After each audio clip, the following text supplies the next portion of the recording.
విజయవాడ గుంటూరులో real estate రంగం ఊపందుకుంది. కూటమి ప్రభుత్వంలో అమరావతిలో నిర్మాణాలు తిరిగి ప్రారంభమవుతున్నాయి. విజయవాడ గుంటూరు ప్రాంతంలో రియల్ ఎస్టేట్ కార్యకలాపాలు పెరిగాయి.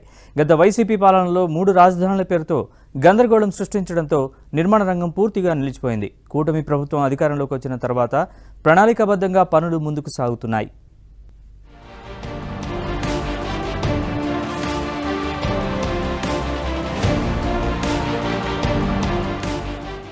చంద్రబాబు 2014-19లో సీఎంగా ఉన్న సమయంలో రియల్ ఎస్టేట్ డెవలపర్లు, బిల్డర్లు అమరావతి చుట్టూ ఆర్థిక వృద్ధిని అంచనా వేస్తూ ఆ ప్రాంతంలో గణనీయంగా పెట్టుబడులు పెట్టారు.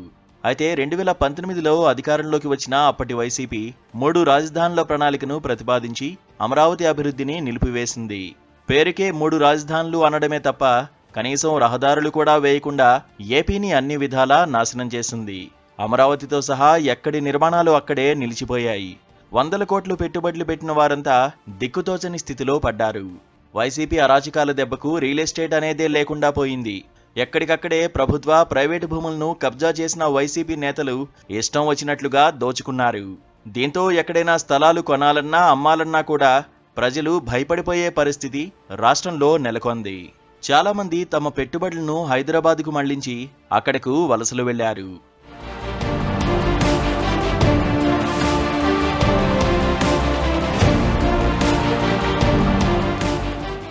2024లో కూటమి ప్రభుత్వం అధికారంలోకి వచ్చాక మళ్లీ ఏపీ వైపు అందరూ చూసే పరిస్థితి వచ్చింది. అమరావతి ప్రాజెక్టు తిరిగి పట్టాలపైకి రావడంతో డెవలపర్లు కూడా దృష్టి సారించారు. క్రెడాయ్, నెరెడ్కో ప్రతినిధులు కూడా ఇప్పుడు ఏపీలో నిర్మాణం, రియల్ ఎస్టేట్ రంగాలకు కొత్త ఊపు వస్తుందని ఘంటాపథంగా చెబుతున్నారు. విజయవాడ, గుంటూరులో భూమి విలువలు ఇప్పటికే పెరుగుతున్నాయి. గతంలో నిలిచిపోయిన ప్రాజెక్టులు తిరిగి ప్రారంభించారు. ఔటర్ రింగ్ రోడ్, బైపాస్ రోడ్లు, భూగర్భ డ్రైనేజీ వ్యవస్థలు వంటి మౌలిక సదుపాయాల ప్రాజెక్టులు ఊపందుకోవడంతో రియల్ ఎస్టేట్ రంగం స్థిరంగా వృద్ధి చెందుతుందని భావిస్తున్నారు. అమరావతిలో అభివృద్ధి పనుల కోసం 1000 కోట్లు కేటాయించడం, కేంద్రం కూడా ఇందుకు సహకారం అందించడంతో కృష్ణా, గుంటూరు జిల్లాల్లో కూడా అభివృద్ధి వేగంగా జరుగుతుందని నెరెడ్కో ప్రతినిధులు అంటున్నారు. విజయవాడకి అమరావతికి అనుసంధానంగా 3 బ్రిడ్జిలు వేయటం, తర్వాత ఇన్నర్ రింగ్ రోడ్ అని, తర్వాత మన బైపాస్ ఆల్రెడీ అది కన్స్ట్రక్షన్ అయిపోయి వినియోగంలోకి రావడం వల్ల at the same time outer ring రోడ్డుకి ఎక్విజిషన్ కూడా ప్లాన్ చేయడం చేసింది. సో ఇవన్నీ చూసుకుంటే రియల్ ఎస్టేట్కి చాలా తోడ్పాటు కలుగుతాయి అన్ని దీంట్లో తీసుకున్నప్పుడు. అండ్ దీనివల్ల మనకి కంప్లీట్గా డెవలపర్స్ కూడా మంచి రోజులు వస్తాయి అనుకుంటున్నాం.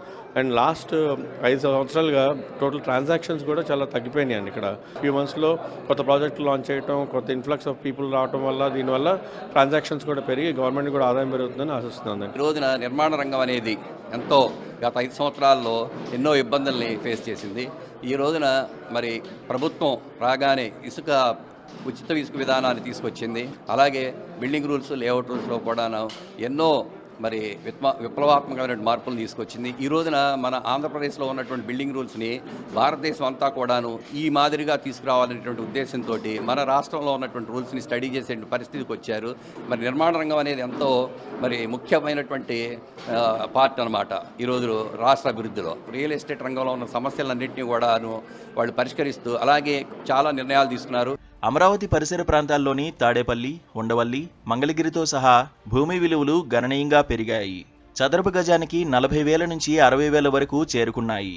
నిర్మాణ కార్యకలాపాలు ప్రస్తుత వేగంతో కొనసాగితే 1 సంవత్సరంలోపు ఈ విలువలు చదరపు గజానికి ₹1,00,000కు చేరుకుంటాయని కొంతమంది డెవలపర్లు అంచనా వేస్తున్నారు. ఇప్పటికే కూటమి ప్రభుత్వం నిర్మాణ రంగానికి ఊతమిచ్చేలా అనేక కీలక నిర్ణయాలు తీసుకుంది. అనుమతుల కోసం అన్ని శాఖల వద్దకు వెళ్లకుండా ఆన్లైన్లో దరఖాస్తు చేస్తే వెంటనే మంజూరు చేసేలా సరళీకృత విధానాన్ని అమల్లోకి తెచ్చింది.